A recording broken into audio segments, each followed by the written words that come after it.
Ada seorang sahabat bernama Umair bin Hamam. Saya pilihkan lagi kisahnya karena sudah waktu dekat. Umair bin Hamam ini teman-teman sekalian adalah salah satu sahabat yang sempat ikut di perang Badar. Waktu Nabi sudah atur pasukan, musuh sudah depan mata, ini tinggal pecikan takbir, perang nih. Sudah akan saling bunuh-membunuh. Lalu kata Nabi SAW dengan sabda yang masyhur dalam hadis Bukhari, demi Allah, tidak ada seorang pun dari kalian sekarang yang hadir di perang Badar ini, di kancah peperangan ini, terbunuh menghadapi musuh, kecuali pasti masuk surga yang luasnya seluas langit dan bumi. Umair ini, Ibn Humam, kebetulan lagi pegang 2 butir kurma di tangannya. Lalu dia bilang, bakhin, bakhin. Bakhin itu indah sekali ya Rasulullah. Indah sekali, ulangin ya Rasulullah. Kata Nabi SAW, demi zat yang umur-umurku dalam nama yang maksudnya demi Allah, tidak ada seorang pun dari kalian di sini yang terbunuh di kancah peperangan sekarang ini, perang Badar, kecuali pasti masuk surga yang luasnya seluas langit dan bumi. Umair mengatakan bakhin, bakhin, dengan semangat dia. Maka kata Nabi SAW, kata Nabi, kenapa Umair? Kenapa kau bilang bakhin, bakhin? Maksudnya indah sekali ya Rasulullah. Kata Umair, ya Rasulullah, aku tinggal masuk ke medan perang ini, dibunuh oleh mereka orang-orang kafir ini, masuk surga tanpa hisab, seluas langit dan bumi. Kata Nabi SAW, iya. Kata Umair, itulah sebabnya saya mengatakan bakhin ya Rasulullah. Saya akan kejar tuh. Baik, Umair ini rupanya dia manggil kurma, dia punya nih. Sudah mulai pecikan tangan, Allahu Akbar, sudah mau saling nyerang nih. Umair makan dulu kurmanya, ada 2 butir kurma. Waktu dia lagi makan, dia bilang, wahai Umair, sesungguhnya kalau kau habiskan kurmamu ini, masih lama kamu dapat surga. Dibuang sama dia maju berperang sampai terbunuh mati syahid. Lihat heroiknya sahabat ya. Bagaimana mereka langsung menyambut apa yang disampaikan Allah dan Rasulnya. Kisah yang unik adalah kisah 2 orang yang bernama anak muda ini, Mu'adz dan adiknya Auf bin Afra. Ini teman-teman, Mu'adz ini umurnya 16 tahun, adiknya Auf namanya, ini umurnya 15 tahun.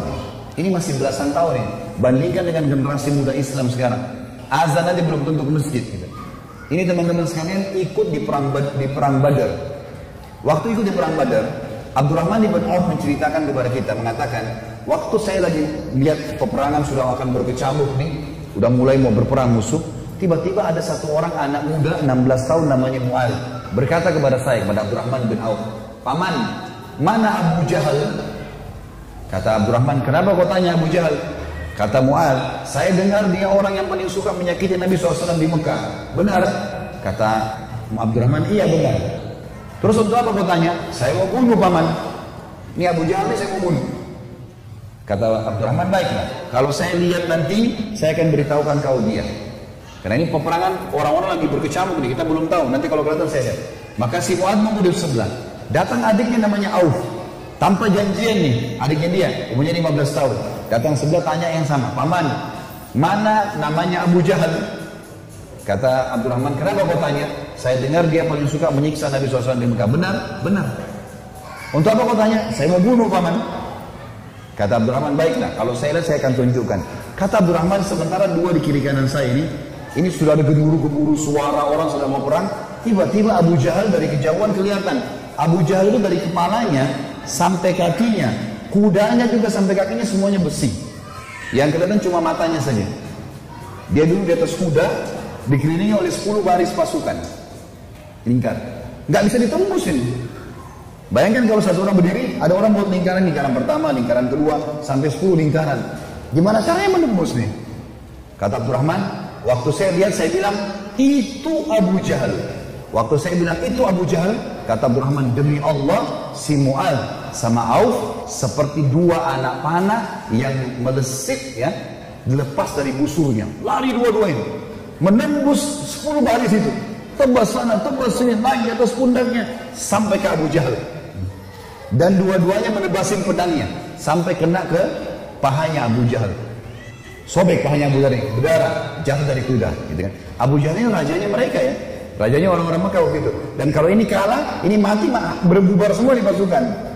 Yang terjadi teman-teman sekalian, si Auf, si adik ini 15 tahun, dikeroyoki oleh pengawal-pengawalnya Abu Jahal, mati syahid. Si Mu'adz ini sempat nangkis-nangkis, tangannya kena tebasan pedang. Tapi dia sempat keluar gitu kan.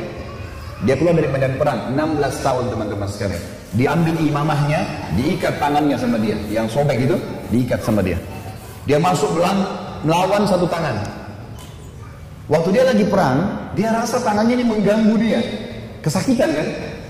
Dia mau cari mati syahid nih. Dia keluar ke kancah peperangan, tangannya ini diinjak sama kakinya, ditarik sama dia. Diputus sekalian. Dia masuk berperang sampai terbunuh teman-teman sekalian. 15 sama 16 tahun yakin mati di medan perang, inilah syahid. Gak ada rasa takut sama sekali. Ini luar biasa bagaimana. Kisah yang lain Abu Dujana. Abu Dujana radhiyallahu anhu ini sahabat Nabi, pernah begini, Syammah namanya dia Syammah ya. Beliau pernah ini Nabi SAW pegang pedang di perang Uhud. Udah masuk waktu? Hah? Hah?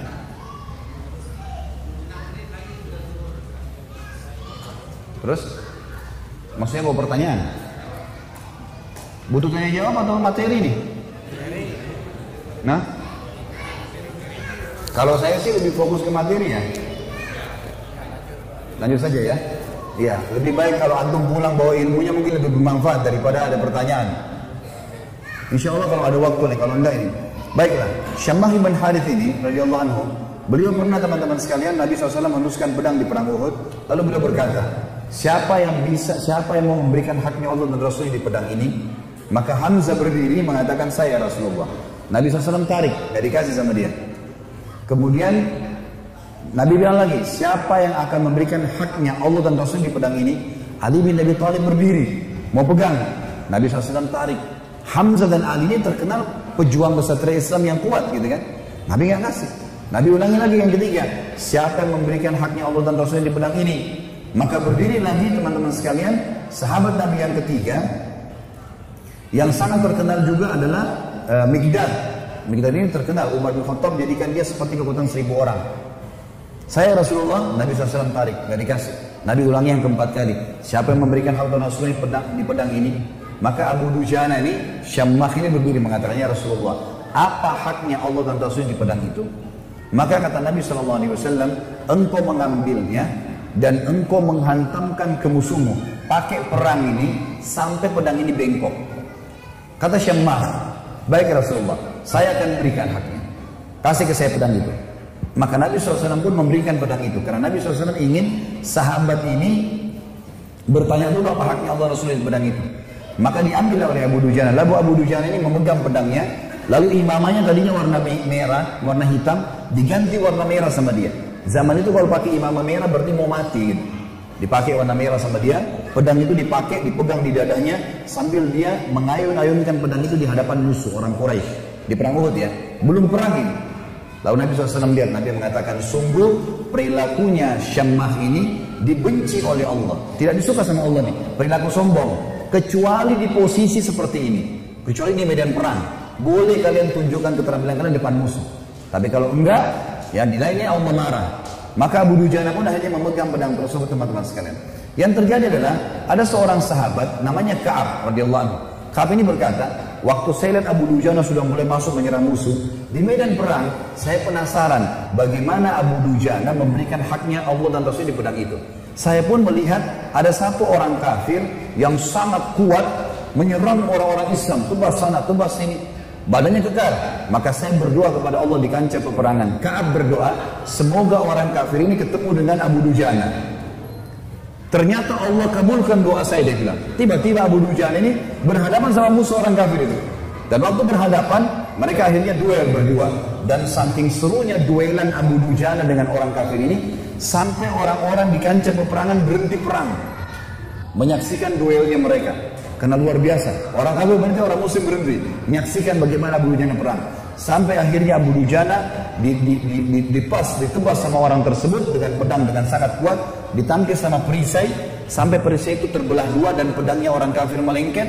Maka Abu Dujana pun akhirnya menebaskan pedang itu ke arah orang kafir, yang sampai membuat orang kafir itu terbelah bagian setengah badannya. Akhirnya matilah orang itu. Maka kata Ka'ab, aku pun akhirnya menghadap ke Abu Dujana dan dia berkata, wahai Ka'ab, bagaimana pendapatmu? Bagaimana yang kau lihat dengan ini? Maka dia pun tersenyum. Artinya Abu Dujana betul-betul mengerjakan apa yang diperintahkan oleh Rasulnya. Tentu dalam medan perang cukup banyak kisah-kisah teman-teman sekalian. Juga ada kisah yang sangat unik sebenarnya, saya simpulkan, insya Allah 1 menit saja. Ada namanya Hamrat Asad. Waktu para sahabat kalah di perang Uhud, ada 70 sahabat mati syahid. Sisanya, kan sahabat yang pergi perang Uhud itu 700 orang ya. 70 orang mati, jadi sisa 630 orang. 630 orang ini teman-teman sekalian semuanya luka parah. Kita tutup dengan kisah ini ya. Luka parah semuanya. Nabi pun berdarah pipinya, keningnya berdarah SAW, giginya pecah. Pundaknya sempat dihantam oleh Ibnu Qami'ah. Beliau mengatakan saya rasakan sakitnya sebulan. Sahabat semua, 630 orang luka semuanya. Dan minimal mereka luka 5 luka di tubuhnya.